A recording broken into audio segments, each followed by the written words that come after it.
grand. C'est évident. C'est évident que c'est lui. Bah forcément c'est lui. Ah bah oui. Bah oui.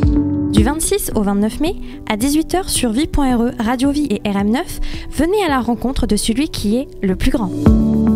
Et rendez-vous le lundi 1er juin à partir de 9h pour la fête de l'Évangile on the web sur Vie.re, Radio Vie et RM9.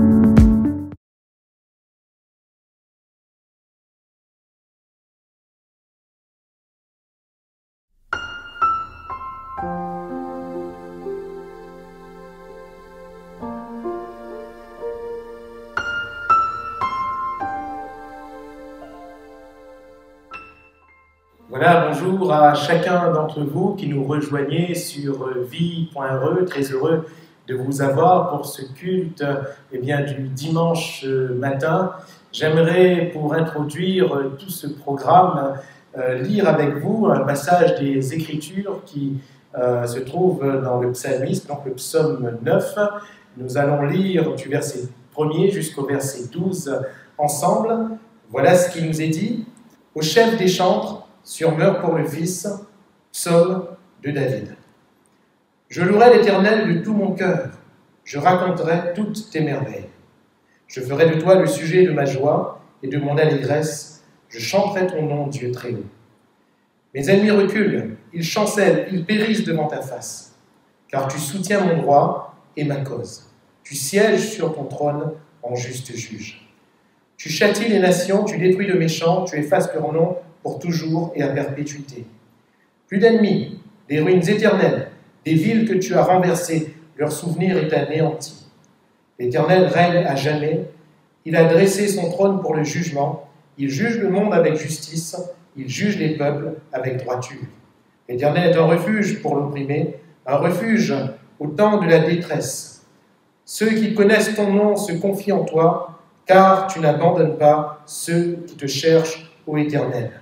Chantez à l'Éternel qui réside en Sion, publiez parmi les peuples ses hauts faits. Amen. Publiez parmi les peuples ses hauts faits. Quelle grâce pour nous de pouvoir louer et célébrer l'Éternel dans le cadre de ce culte. Et nous voulons dire les merveilles de notre Dieu. Le psalmiste déclare ici « Je louerai l'Éternel ». Je louerai l'Éternel. Et en ce dimanche matin, comme tous les jours, je veux louer l'Éternel. Nous voulons louer l'Éternel. Ce psaume nous en donne des raisons. En introduction, il est donné cette expression « meurt pour le Fils ».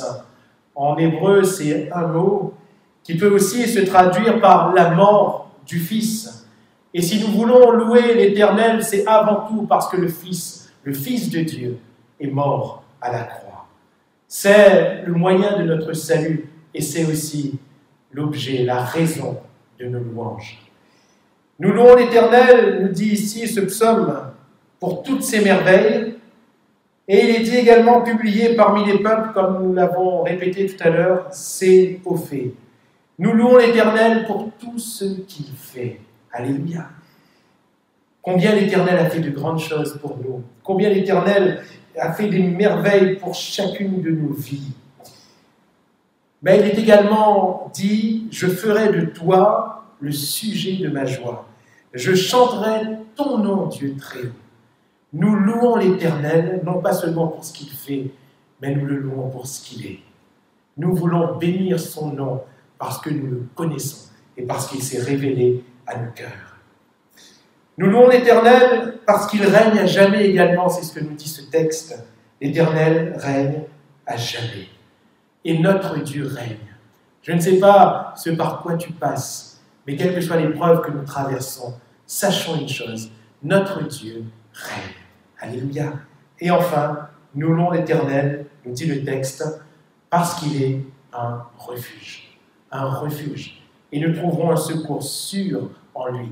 Alors que nous le louons et que nous l'adorons, nous pouvons être sûrs que le Seigneur est notre refuge. Je m'écris « Loué soit l'Éternel » dira David. Et je suis délivré de mes ennemis. Alléluia. Alors, au travers de ce programme, ensemble, louons le Seigneur. Au travers des chants, louons le Seigneur. Au travers du message qui sera apporté tout à l'heure, louons le Seigneur. mais dès maintenant, faisons-le quelques instants ensemble. Apportons notre louange et notre adoration à Jésus-Christ. Alléluia. Seigneur notre Dieu, nous voulons en effet te bénir, car tu es Dieu et parce que tu règnes. Nous voulons te bénir pour le don de ton Fils à la croix du Calvaire, ô Dieu. Merci pour le sacrifice parfait, pour le voile déchiré, pour le sang qui a coulé et qui nous lave encore ce matin. Merci également pour le refuge que tu es pour chacun de nous. Merci pour tout ce que tu fais. Merci pour tout ce que tu es. Tout ton peuple t'adore. Tous ceux que tu as rachetés te louent, Seigneur. Et notre louange est entièrement motivée, Seigneur. Il n'y a rien dans nos cœurs qui ne loue ton nom ce matin, car tout notre être te loue. Et nous te bénissons pour tout ce que tu es. À toi l'honneur, à toi la gloire, dans tous les siècles. Merci, Seigneur. Amen.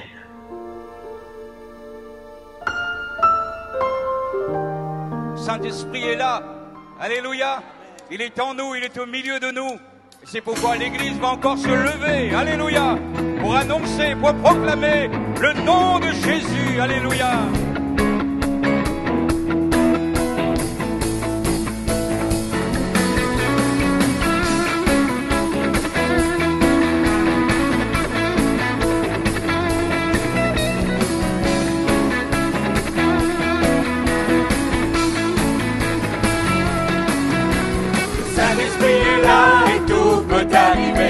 Si nos cœurs sont ouverts, il peut nous réveiller.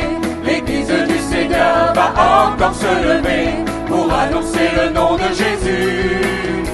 La louange et la gloire sont à notre Dieu. Nous avons la victoire du Fils venu des cieux. Remplis du Saint-Esprit, nous pouvons proclamer l'infinie grandeur de ses bienfaits. Seigneur, éveille-nous. Saint-Esprit, remplis-nous. Oh Jésus, conduis-nous. Oh, le combat, tu marches devant nous. Seigneur, éveille-nous. Saint-Esprit, remplis-nous. Oh Jésus, conduis-nous. Oh, le combat, tu marches devant nous.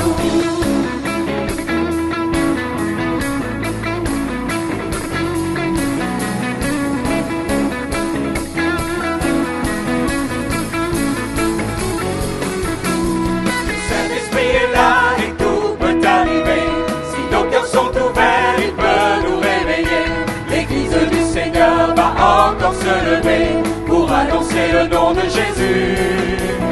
La louange et la gloire sont à notre Dieu. Nous avons la victoire du Fils venu des cieux. Remplis du Saint-Esprit, nous pouvons proclamer l'infinie grandeur de ses bienfaits. Seigneur, éveille-nous.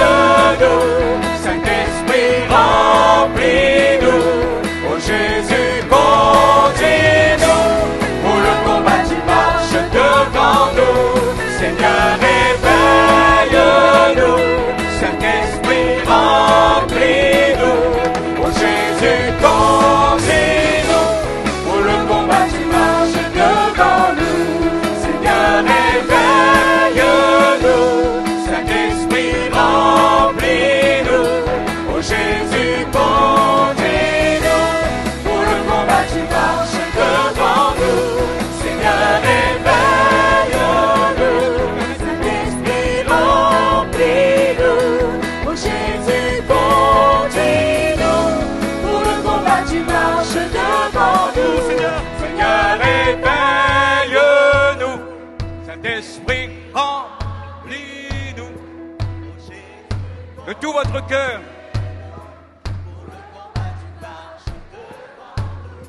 Seigneur, un peu plus fort, on ne vous entend pas. On le reprend. À vous, bien fort. Seigneur,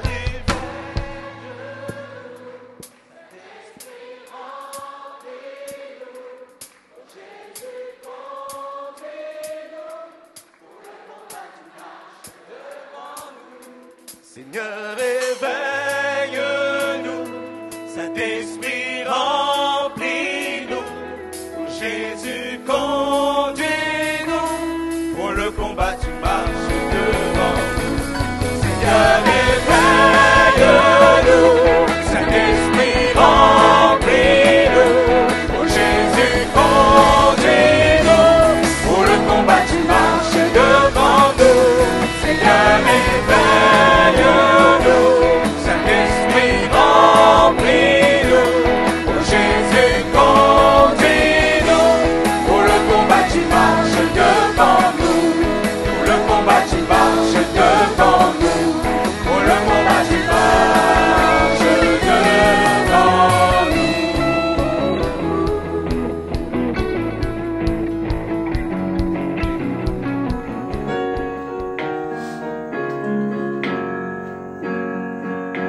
suis-je pour que le roi des cieux ouvre ses bras?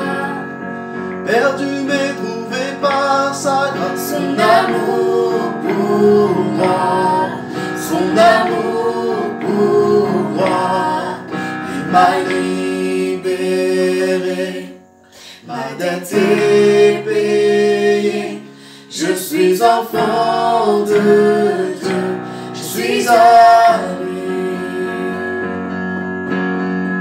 Il m'a racheté à la croix grâce à son bras. J'étais esclave du péché, mais il m'a sauvé. Jésus m'a sauvé, il m'a libéré, ma dette est payée, je suis enfant de Dieu, je suis à lui. Et dans sa maison, j'ai trouvé ma place, je suis enfant de Dieu, je suis à lui. Je suis choisi et affranchi, en toi je sais qui je suis. Tu es pour moi, pas contre moi, en toi je sais qui je suis. Je suis choisi et affranchi, en toi je sais qui je suis. Tu es pour moi, pas contre moi, en toi je sais qui je suis. En toi je sais qui je suis. En toi je sais qui je suis.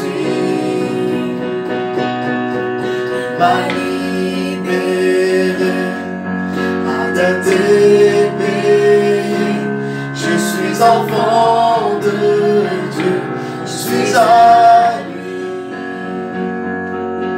Et dans sa maison, j'ai trouvé ma place, je suis enfant de Dieu, je suis à lui. Il m'a libéré, ma dette est payée, je suis enfant de Dieu, je suis à lui. Et dans sa maison, j'ai trouvé ma place, je suis enfant de Dieu, je suis à lui.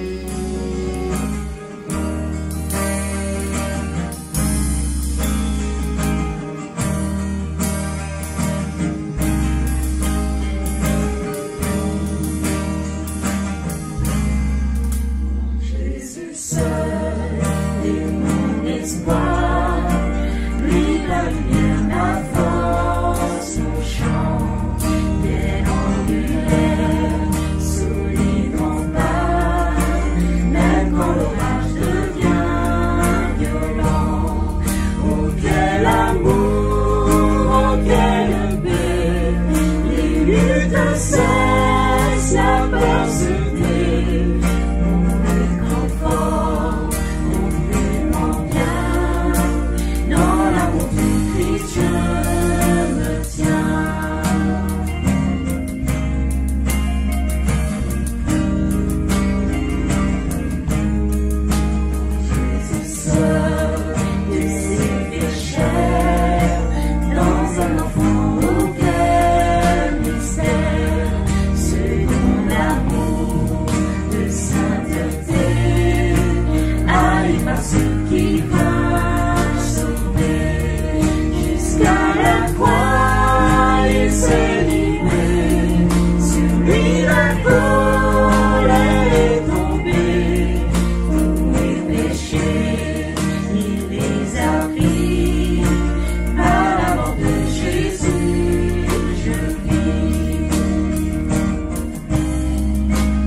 capacité, mon réconfort, mon plus grand bien, dans l'amour de Christ je me tiens.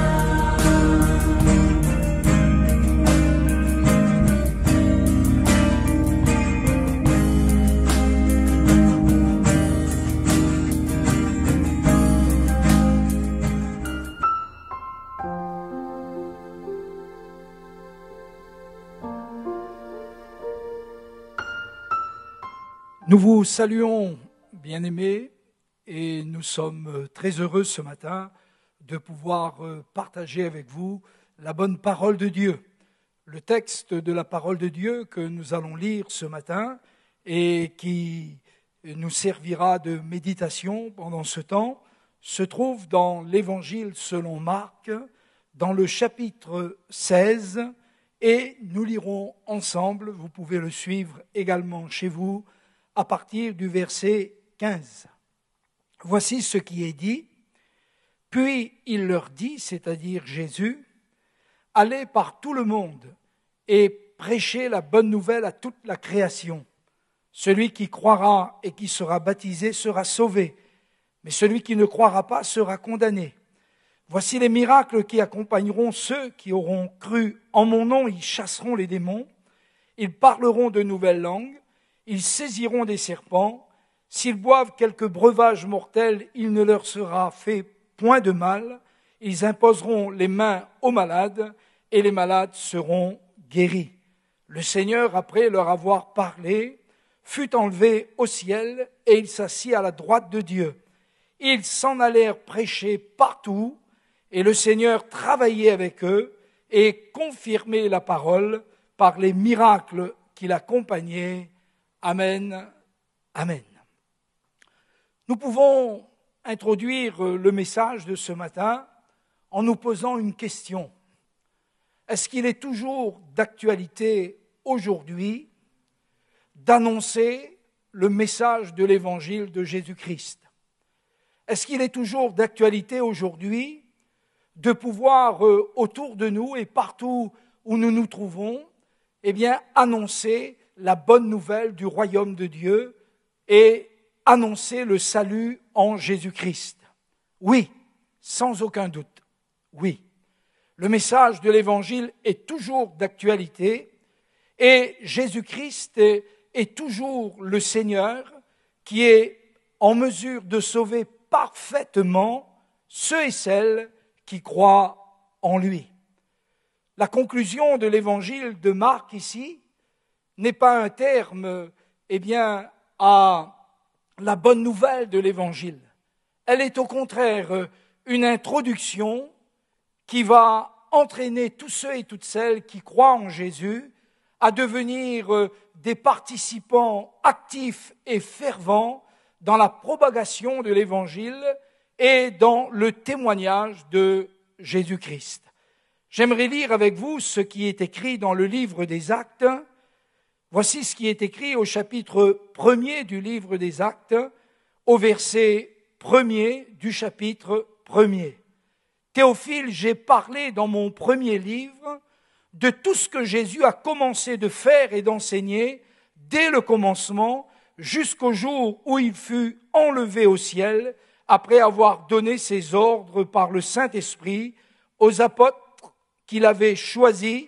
Après qu'il eut souffert, il leur apparut vivant et leur en donna plusieurs preuves, se montrant à eux pendant 40 jours et parlant des choses qui concernent le royaume de Dieu. Nous venons de lire ici que le message de l'Évangile, c'est le message du salut éternel de Dieu en Jésus-Christ, notre Seigneur et notre Sauveur. Vous remarquerez dans le texte que nous venons de lire que Luc dit « Théophile, j'ai parlé dans mon premier livre de tout ce que Jésus a commencé de faire et d'enseigner. » Il est bien question ici d'un commencement, mais pas d'une fin.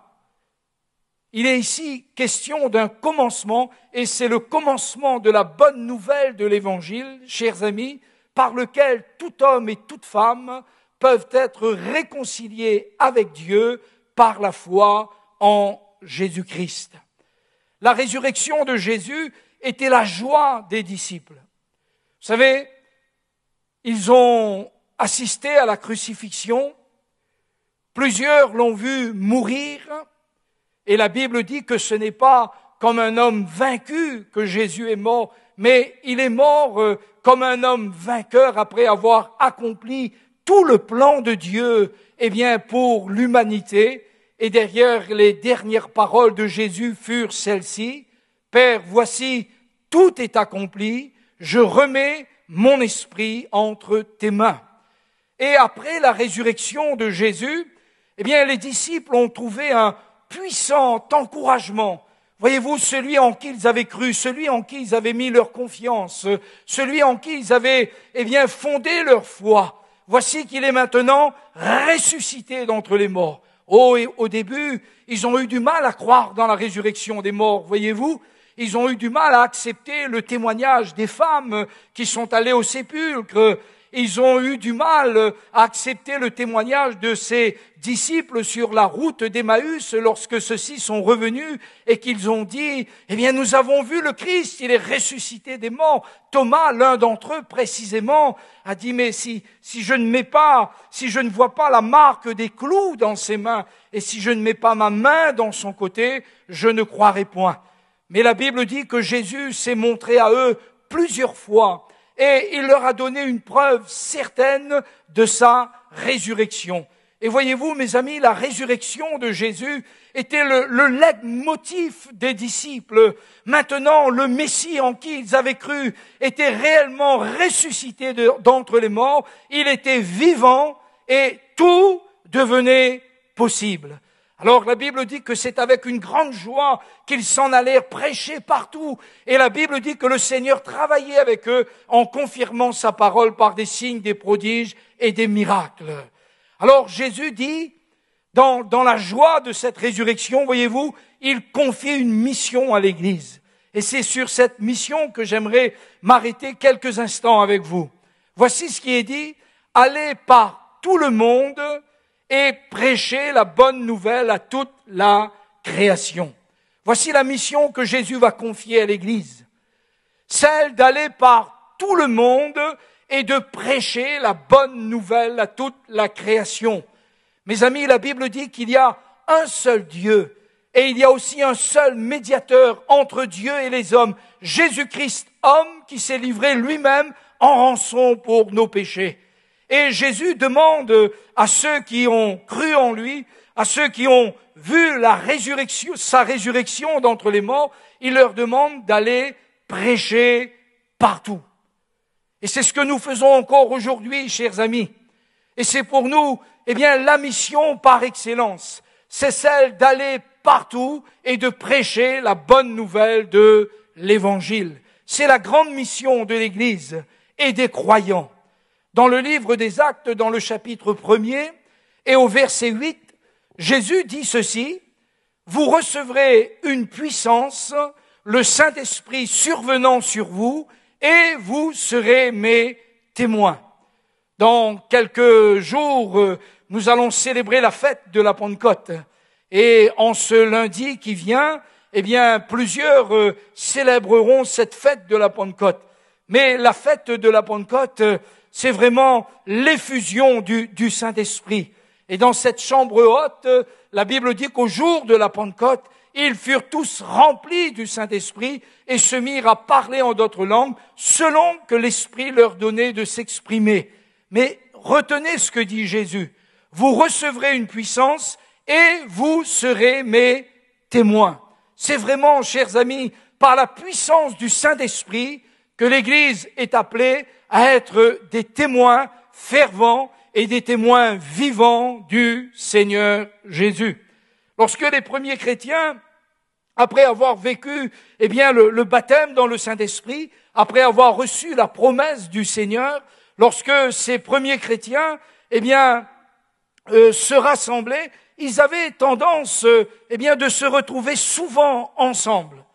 Jusque dans le livre des Actes au chapitre 8 et au verset 4, il nous est dit qu'il est survenu une persécution.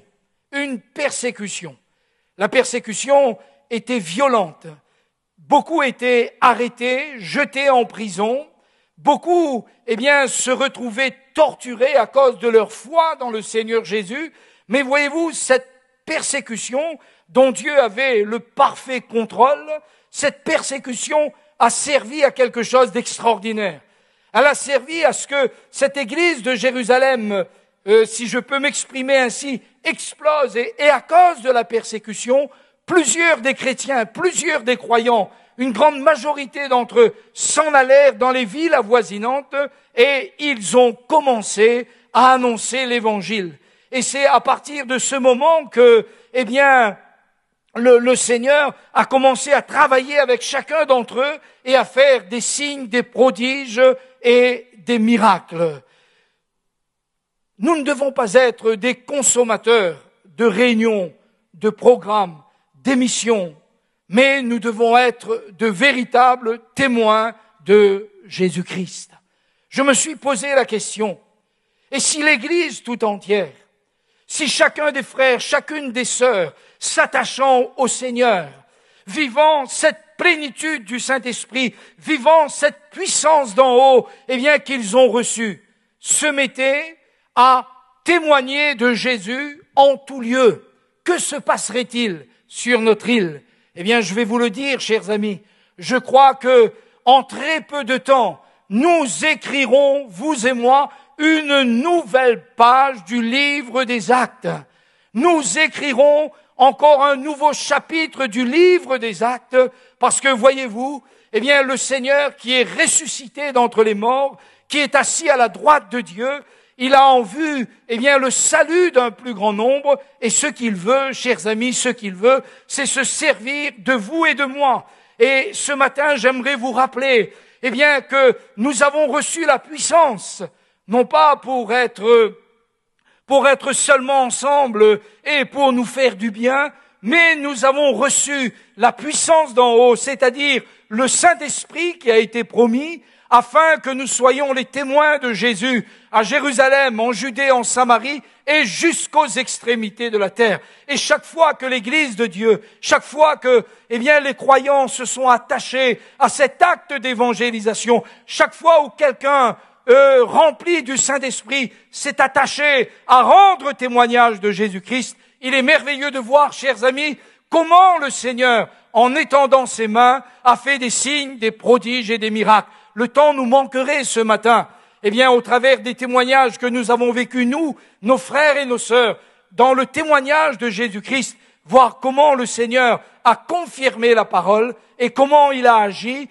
en accomplissant des signes, des prodiges et des miracles. Puis, il leur dit, ce Jésus qui est vivant, qui est ressuscité des morts, voici, il s'adresse aux siens et il leur dit, allez prêcher la bonne nouvelle. Allez prêcher la bonne nouvelle. Allez parler de la bonne nouvelle. Et une des forces de l'Église, un des dynamismes extraordinaires d'une Église, c'est celle d'être témoin de Jésus-Christ. C'est celle d'être des témoins fervents de Jésus, d'aller dans nos cités, dans nos quartiers, dans nos maisons, dans notre voisinage, annoncer la bonne nouvelle de l'Évangile et vivant d'une telle manière que ceux qui nous voient vivre, ceux qui nous entendent vivre, ceux qui nous entendent parler, ceux qui nous voient vivre, reconnaissent que Jésus, le Messie, est vivant et qu'il est le Sauveur des hommes. Puis il leur dit, allez par tout le monde et prêchez la bonne nouvelle de l'Évangile. Voyez-vous, mes amis, ce confinement que nous avons vécu, vous et moi, a été assez extraordinaire. Parce que j'ai remarqué que Dieu s'est servi de ce temps pour dynamiser nos cœurs, pour visiter nos cœurs, pour nous encourager et pour nous montrer que l'essentiel pour vous et pour moi, chers amis, c'est d'annoncer la bonne nouvelle de l'Évangile. Et ça, c'est la mission première de l'Église. Oh, nous avons beaucoup d'habileté aujourd'hui. L'Église a beaucoup d'habileté dans tel ou tel domaine. Nous avons beaucoup de capacités, de savoir-faire dans tel ou de tel domaine. Mais ne perdons pas le domaine pour lequel nous avons été qualifiés, le domaine pour lequel l'Esprit qui a ressuscité Jésus d'entre les morts est venu habiter dans notre cœur, faire de nous des témoins vivants et des témoins puissants de Jésus-Christ. Puis il leur dit, allez par tout le monde et prêchez la bonne nouvelle à toute la création. Voici ce qu'il dit, celui qui croira et qui sera baptisé sera sauvé. Celui qui croira et qui sera baptisé. Le baptême, l'apôtre Pierre le dit, ce n'est pas la purification des souillures du corps. Mais le baptême est un engagement par lequel nous demandons à Dieu d'avoir une bonne conscience. Le baptême est une identification pour nous dans la mort expiatoire de Jésus à la croix du Golgotha, mais elle a aussi une image, d'une vie nouvelle. Elle a aussi l'image d'une résurrection. Elle a aussi l'image, d'un engagement de la foi dans le Seigneur Jésus. Celui qui croira et qui sera baptisé sera sauvé. N'est-ce pas extraordinaire, chers amis? N'est-ce pas extraordinaire? Voyez-vous, le salut peut s'étendre à tous les hommes. Par quel moyen? La Bible dit que par le moyen de la foi. Et cela ne vient pas de nous, c'est par grâce que nous sommes sauvés, par le moyen de la foi. Et cela ne vient pas de nous, mais c'est le don gratuit de Dieu. C'est pourquoi vous aussi, chers amis, vous pouvez être sauvés. Vous pouvez être sauvés en vous repentant. Lorsque l'apôtre Pierre a prêché cet évangile, après le baptême, qui a eu lieu à la Pentecôte, le baptême dans le Saint-Esprit, après que l'apôtre Pierre, plein de courage et plein d'hardiesse, s'est présenté devant la foule et a commencé à annoncer en la personne de Jésus-Christ, le Seigneur et le Sauveur, que s'est-il passé? La Bible dit que beaucoup d'hommes et de femmes ont eu le cœur touché et ils ont dit, mais hommes, frères, que ferons-nous? Nous venons d'entendre un message que Jésus est le Seigneur, que Jésus est le Messie, qu'il est ressuscité des morts. Nous venons d'entendre, un mystère. Nous venons de vous entendre parler en d'autres langues et dire des merveilles de Dieu dans notre langue maternelle. Et ils ont eu le cœur vivement touché parce que le témoignage de Dieu était puissant sur ceux qui avaient cru en lui. Et ils dirent à Jésus, ils dirent à Pierre, mais hommes, frères, que ferons-nous? Que ferons-nous? Et l'apôtre Pierre leur dit ceci, repentez-vous et que chacun de vous soit baptisé au nom du Seigneur Jésus-Christ pour le pardon de ses péchés et vous aussi, vous recevrez le don du Saint-Esprit. Le don du Saint-Esprit. L'apôtre Pierre les appelle à se repentir. Chers amis, dans l'évangile de Matthieu, dans le chapitre 28 et au verset 19, il y a une autre forme qui est soulignée par Matthieu concernant la mission, qui est confiée aux disciples. Il dit ceci, allez faites de toutes les nations des disciples, en les baptisant au nom du Père, du Fils et du Saint-Esprit, et enseignez-leur à observer tout ce que je vous ai prescrit. Et enseignez-leur à observer tout ce que je vous ai prescrit. Allez, faites de toutes les nations des disciples, en les baptisant au nom du Père, du Fils et du Saint-Esprit. Et chers amis, le baptême ici au nom du Père, du Fils et du Saint-Esprit, est le baptême qui nous identifie dans la foi et dans la repentance, mais qui nous identifie aussi, dans le Père, dans le Fils et dans le Saint-Esprit. La Bible dit que nous qui avons, accepté Jésus, nous qui sommes en Christ, la Bible dit que nous sommes une nouvelle créature. Et par la repentance, chers amis, en acceptant et en reconnaissant Jésus comme notre Seigneur et notre Sauveur personnel, en mettant en lui notre confiance et notre foi, nous aussi, nous pouvons être sauvés. Et c'est pourquoi le Seigneur dit, allez par tout le monde, prêcher la bonne nouvelle à toute la création. Celui qui croira et qui sera baptisé sera sauvé. Celui qui croit, c'est celui qui s'est repenti, c'est celui qui a reconnu Jésus comme son Seigneur et comme son Sauveur personnel. C'est celui qui l'a accepté. Et c'est celui qui, maintenant, marche en nouveauté de vie et se laisse transformé, par la grâce du Seigneur qui opère dans sa vie. Alors Jésus dit, celui qui croira et qui sera baptisé sera sauvé, mais celui qui ne croira pas, il sera condamné. Il sera condamné. Et ça, chers amis, c'est quelque chose que nous ne devons pas oublier. Si le jour vient, la nuit vient aussi. Si pour l'Église, le moment approche de plus en plus pour que sa rencontre ait lieu avec le Seigneur, il faut savoir aussi que pour ce monde, hélas, vient aussi le jugement. La Bible dit dans l'évangile de Jean, chapitre 3 et au verset 16, « Car Dieu a tant aimé le monde qu'il a donné son Fils unique afin que quiconque croit en lui ne périsse point, mais qu'il ait la vie éternelle. » Voyez-vous, à cause du péché, la condamnation est sur le monde. À cause du péché, le jugement vient. Et le message de l'Évangile, la bonne nouvelle que l'Église est appelée à annoncer, c'est que tout homme et toute femme, peut être réconcilié avec Dieu par la foi en Jésus-Christ. Afin que quiconque croit ne périsse point. Chers amis, le message de l'Évangile est un message solennel. Est un message solennel et important. Parce qu'il nous invite à nous réconcilier avec Dieu. Parce qu'il nous invite à nous détourner de nos péchés et à accepter Jésus dans notre cœur comme notre Seigneur et comme notre Sauveur personnel. La Bible dit, celui qui croira et qui sera baptisé sera sauvé, mais celui qui ne croira pas sera condamné.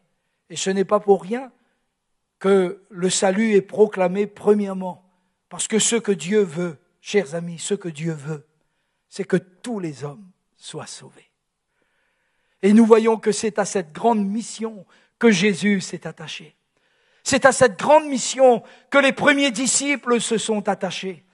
C'est à cette grande mission que l'Église primitive s'est attachée, à rendre témoignage de Jésus-Christ, parce que la volonté de Dieu les habitait pleinement, parce qu'ils se sentaient, comme dira l'apôtre Paul, ils se sentaient pressés par l'amour de Dieu, ils se sentaient poussés par le Saint-Esprit pour annoncer cette bonne nouvelle de l'Évangile, afin que tout homme et toute femme, soient réconciliés avec Dieu. Savez-vous ce que disait Paul, un serviteur de Dieu extraordinaire, que nous pouvons suivre en parole, en conduite, en foi, en pureté.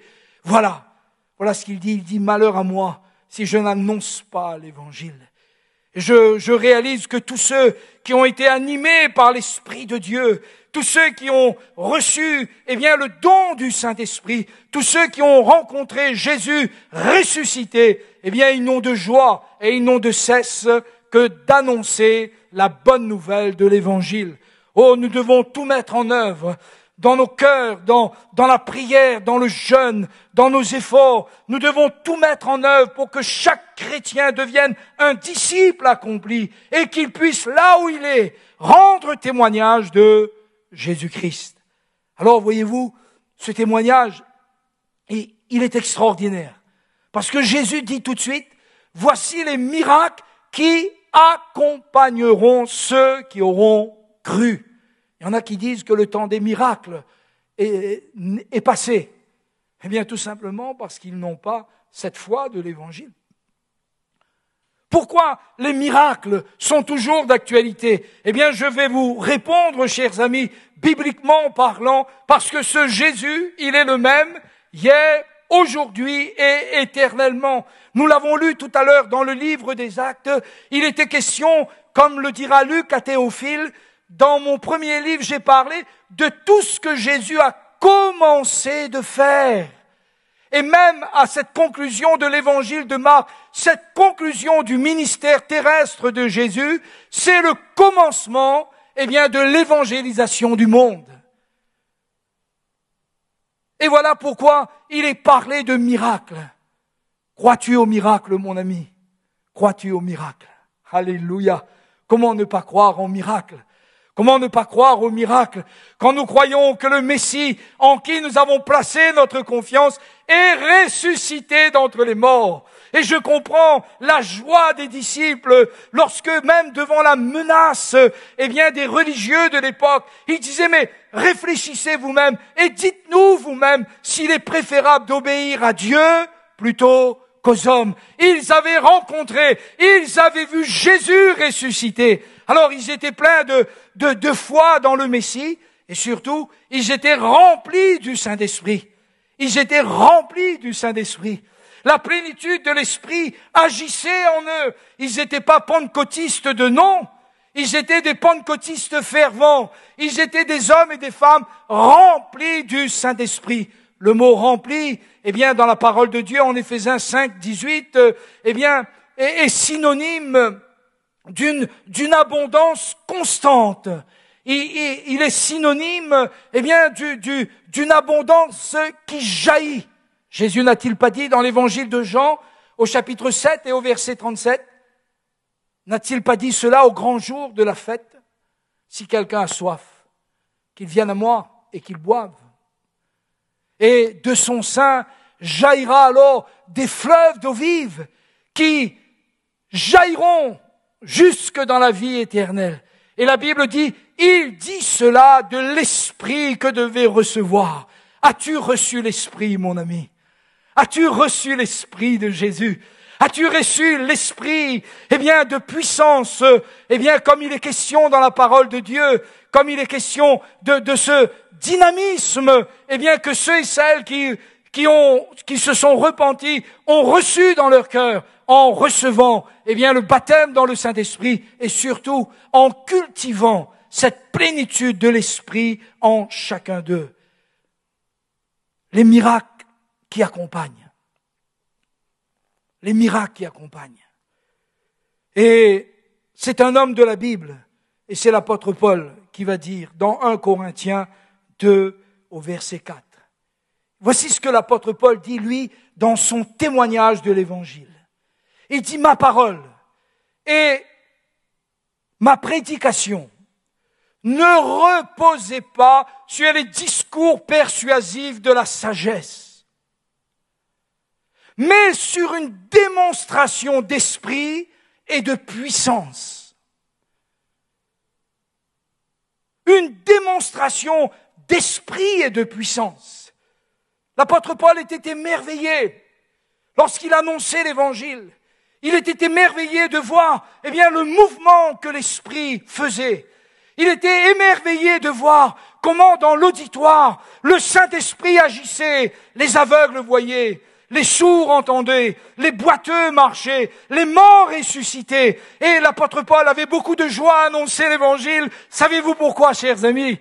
Parce qu'il voyait cet Évangile comme la puissance de Dieu. Il constatait que ce message qu'il annonçait, c'était la puissance de Dieu pour le salut de quiconque croit.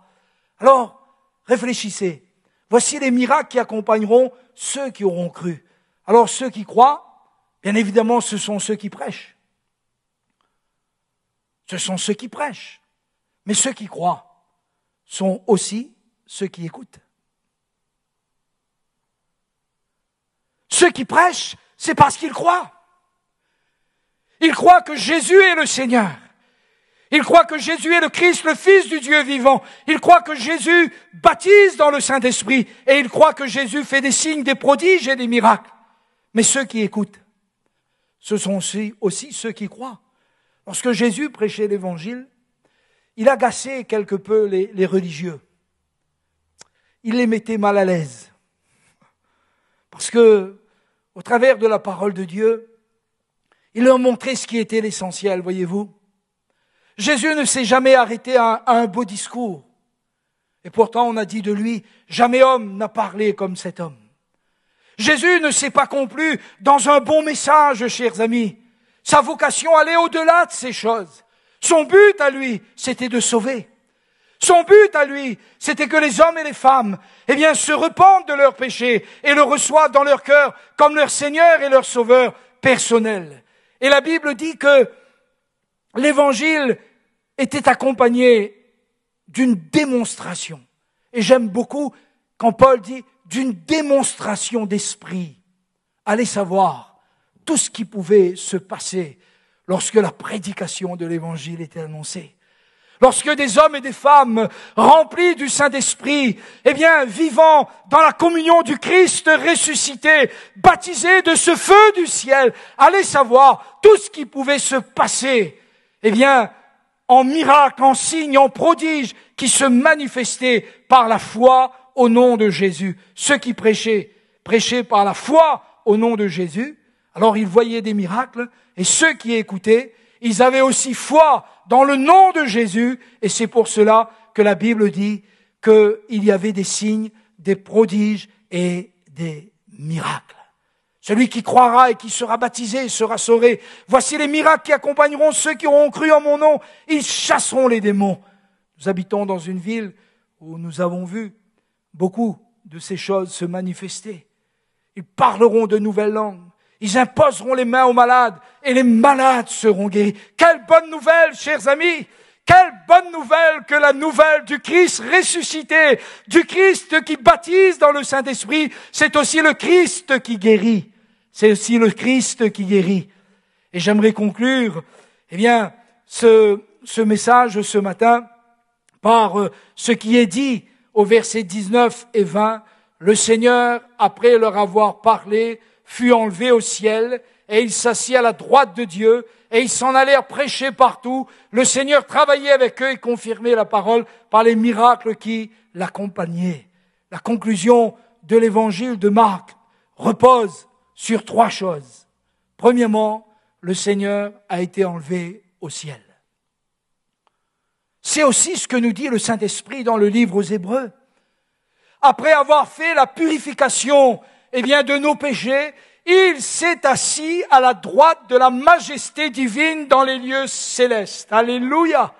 Et la conclusion de l'Évangile, la puissance de l'Évangile repose sur le Christ ressuscité, sur le Christ qui baptise du Saint-Esprit, mais sur le Christ qui est assis à la droite de Dieu dans le ciel. Il y a quelqu'un sur un trône. Alléluia! Il y a quelqu'un sur le trône. Et celui qui est assis sur le trône, c'est l'agneau qui a vaincu. Et celui qui est assis sur le trône, c'est le Fils éternel de Dieu. Celui qui est assis sur les trônes et qui porte encore dans ses mains les stigmates qu'ont laissés, les clous.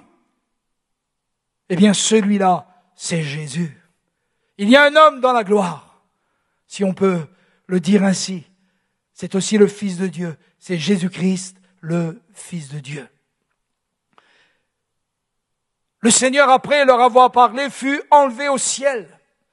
La Bible dit que ce témoignage est puissant, que c'est devant à plus de 500 frères, Jésus est apparu vivant parce qu'il était ressuscité d'entre les morts. La deuxième chose, ils s'en allèrent prêcher partout. La deuxième chose dont il est question et qui conclut l'évangile de Marc, c'est le dynamisme des chrétiens et principalement des disciples et des apôtres dans la prédication de l'évangile. Ils s'en allèrent prêcher partout. Alléluia! Ils s'en allèrent prêcher partout. Oh, je prie ce matin pour que l'église de Dieu, vous savez, l'église, c'est la maison de Dieu. C'est la colonne et l'appui de la vérité. Ils s'en allèrent prêcher partout. Oh, alléluia! Dans nos cités, dans nos quartiers. Nous n'avons pas besoin d'une estrade pour prêcher. Nous n'avons pas besoin d'organiser une réunion d'évangélisation pour prêcher. Et souvent, en faisant comme cela, nous enfermons l'église, nous enfermons les croyants et nous faisons d'eux des consommateurs de réunions, des consommateurs de programmes. Mais mes amis, notre part à nous, c'est de faire des disciples et de les envoyer prêcher. Et la Bible dit qu'ils s'en allèrent prêcher partout. Ils étaient joyeux. Alléluia! Ils étaient joyeux. Comment voyez-vous Jésus? Comment voyez-vous ses disciples? Ils étaient joyeux. Même Paul, quand il a été emprisonné, qu'il a été battu, la Bible dit qu'au milieu de la nuit, la joie du Seigneur leur fut communiquée. Et dans cette prison, ils louaient le Seigneur. Ils s'en allèrent prêcher partout. Voilà la mission de l'Église. Je crois que ces événements que nous venons de vivre nous ont permis de lever nos têtes, de lever nos yeux.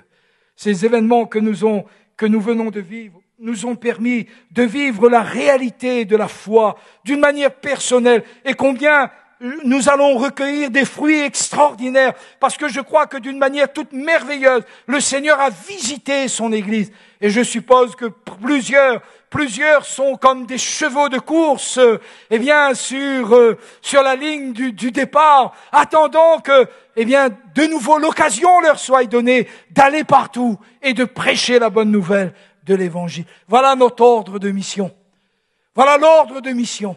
Et à cause de cet ordre de mission de s'en aller prêcher partout, le monde entier nous est accessible. La terre entière nous est accessible. L'Afrique nous est accessible. L'Europe nous est accessible. L'Asie nous est accessible. Qui nous envoie? Notre Maître. Qui nous envoie? Le Maître de la moisson. Le Seigneur de la mission. Et la troisième chose, elle repose sur la puissance des signes, des prodiges et des miracles. Le Seigneur travaillait avec eux. Avez-vous déjà vu Dieu travailler? La Bible dit qu'au commencement, quand Dieu a créé le monde, Dieu a travaillé. Vous savez comment il a travaillé? Il a donné une parole. Et chaque fois que Dieu a prononcé une parole, Dieu s'est glorifié. Dieu a dit que la lumière soit et la lumière fut. Et nous voyons toute cette création se mettre en œuvre par la parole de Dieu.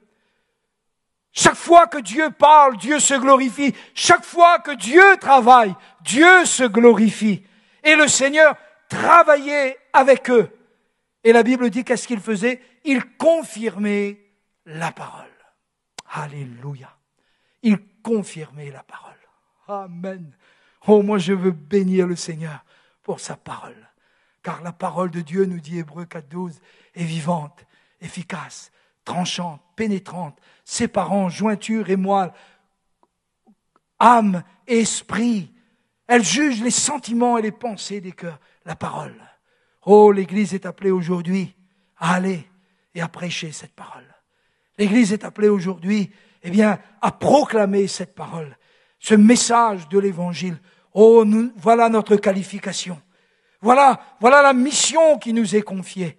Ce n'est pas celle, d'avoir de l'habileté et de nous complaire dans les choses que le monde pourrait aussi faire et quelquefois même qui fait mieux que nous. Mais notre mission, c'est la mission de notre Dieu. C'est la mission du Seigneur. Aller par tout le monde, prêcher la bonne nouvelle. Le Seigneur travaillait avec eux. Mon ami, est-ce que tu veux que Dieu travaille avec toi? Alors prêche la parole.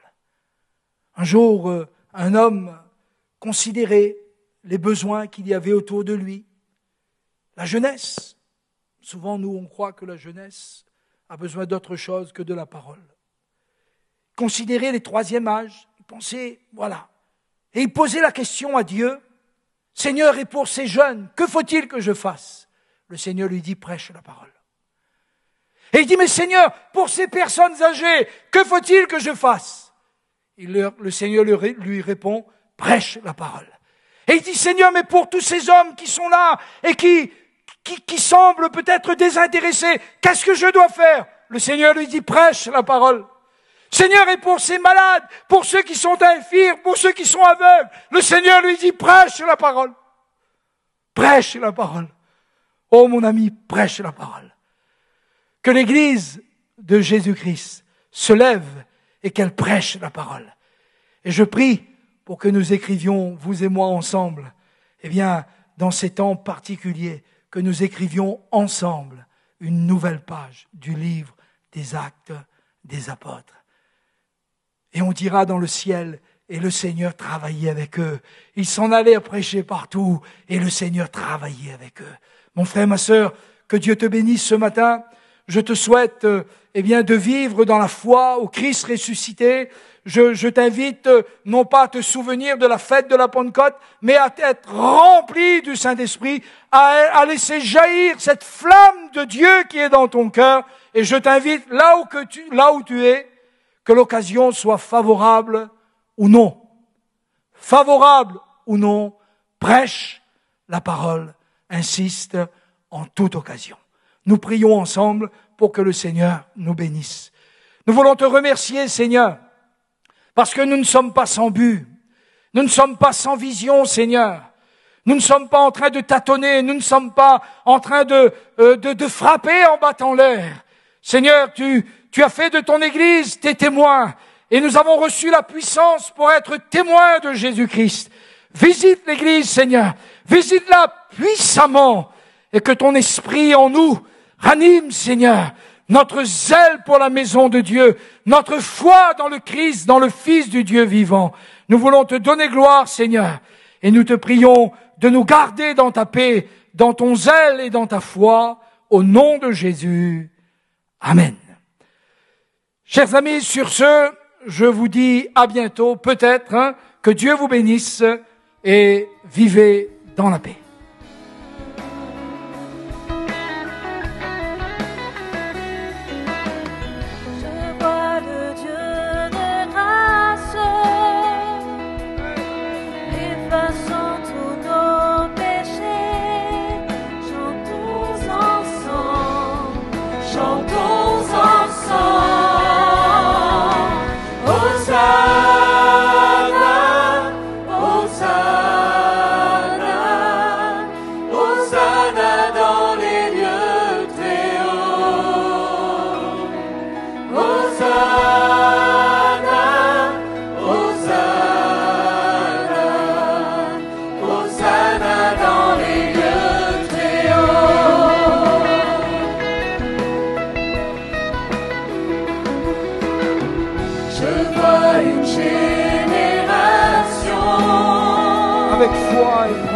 Avec foi, elle prend sa place, le cœur fervent, le cœur fervent.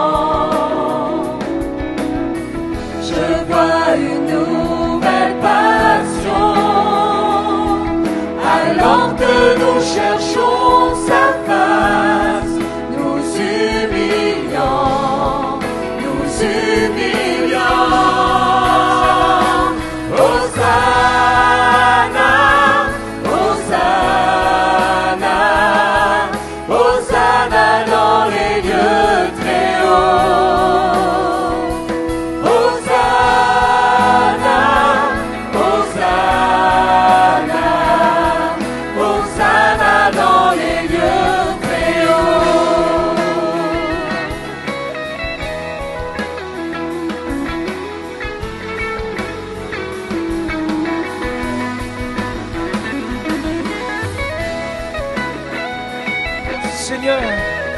Visite à nouveau encore notre île, Seigneur.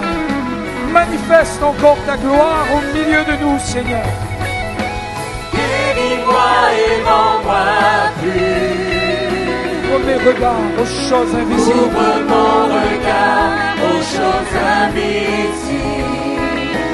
Montre-moi comment aimer, comme tu m'as aimé.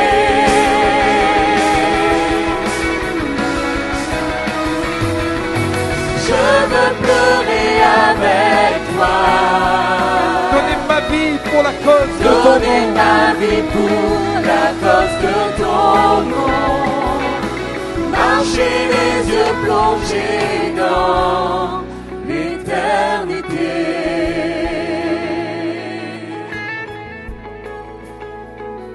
Hosanna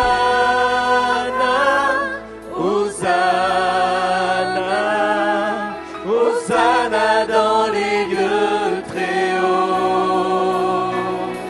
Hosanna, Hosanna, Hosanna dans les lieux très hauts. Hosanna, Hosanna,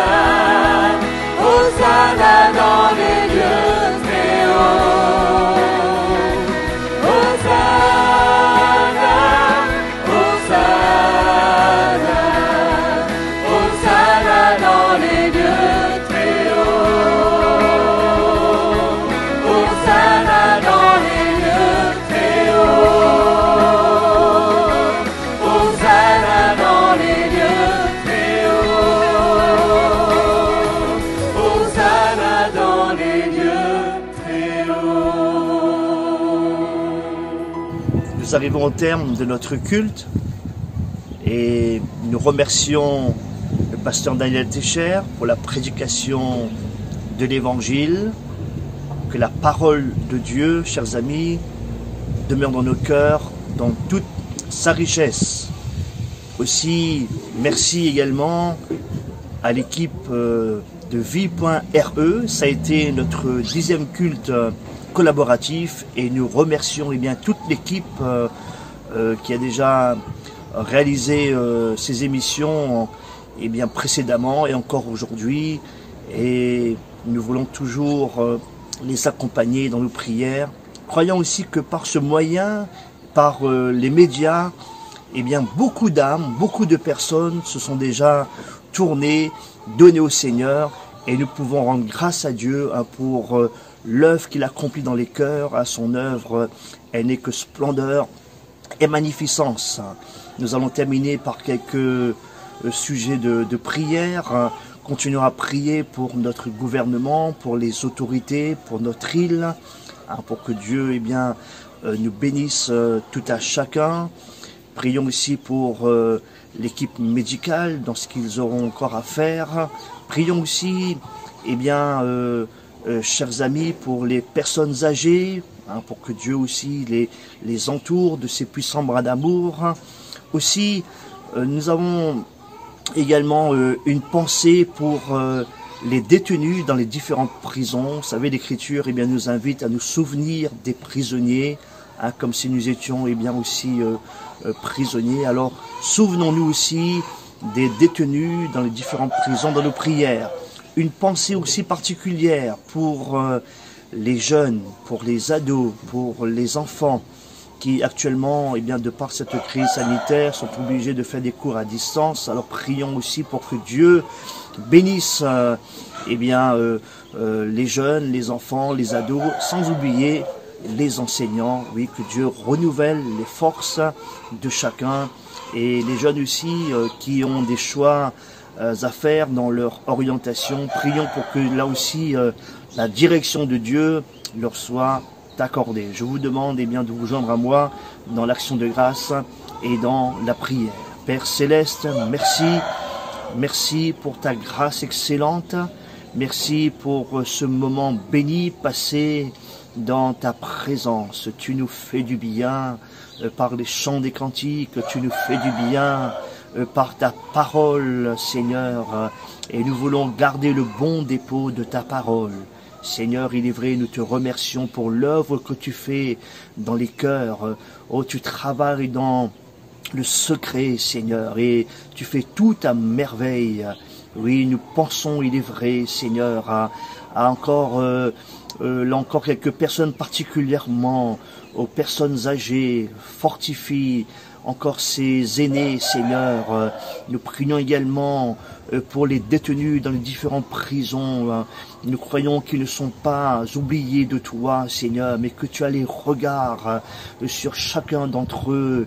D'aller aussi bénir, il est vrai, les jeunes, les ados, les enfants dans les cours à distance, les enseignants, Seigneur. Tu renouvelles les forces des uns et des autres. Et nous nous souvenons toujours de prier pour les autorités, Seigneur, pour notre île de la Réunion et aussi pour les îles aussi, Seigneur, aux alentours, et particulièrement aussi pour Mayotte, Seigneur. Étends ta bonne main et glorifie ton nom. Merci pour tous ces instants dans le beau nom de Jésus. Merci, Seigneur. Amen. Je vous dis à bientôt. Bon dimanche à vous. Bonne continuation et continuez à vous réjouir dans le Seigneur, comme il le fait le coq là actuellement. Et je vous dis aussi, bonne semaine. Au revoir. C'est qui le plus grand? C'est évident. C'est évident que c'est lui. Bah forcément, c'est lui. Ah bah oui. Bah oui. Du 26 au 29 mai, à 18h sur vie.re, Radio Vie et RM9, venez à la rencontre de celui qui est le plus grand. Et rendez-vous le lundi 1er juin à partir de 9h pour la fête de l'Évangile on the web sur vie.re, Radio Vie et RM9. Dans le cadre des procédures mises en place pour la réouverture des lieux de culte, le pasteur Clermont Rupy, président des Assemblées de Dieu de la Réunion, prendra la parole le lundi 25 mai à 18h dans le JCOI sur vie.re afin d'informer les membres des ADD sur les dates et modalités des reprises des réunions dans les paroisses. Si vous souhaitez davantage d'informations sur les programmes vidéo ou audio de la semaine, connectez-vous sur le site vie.re.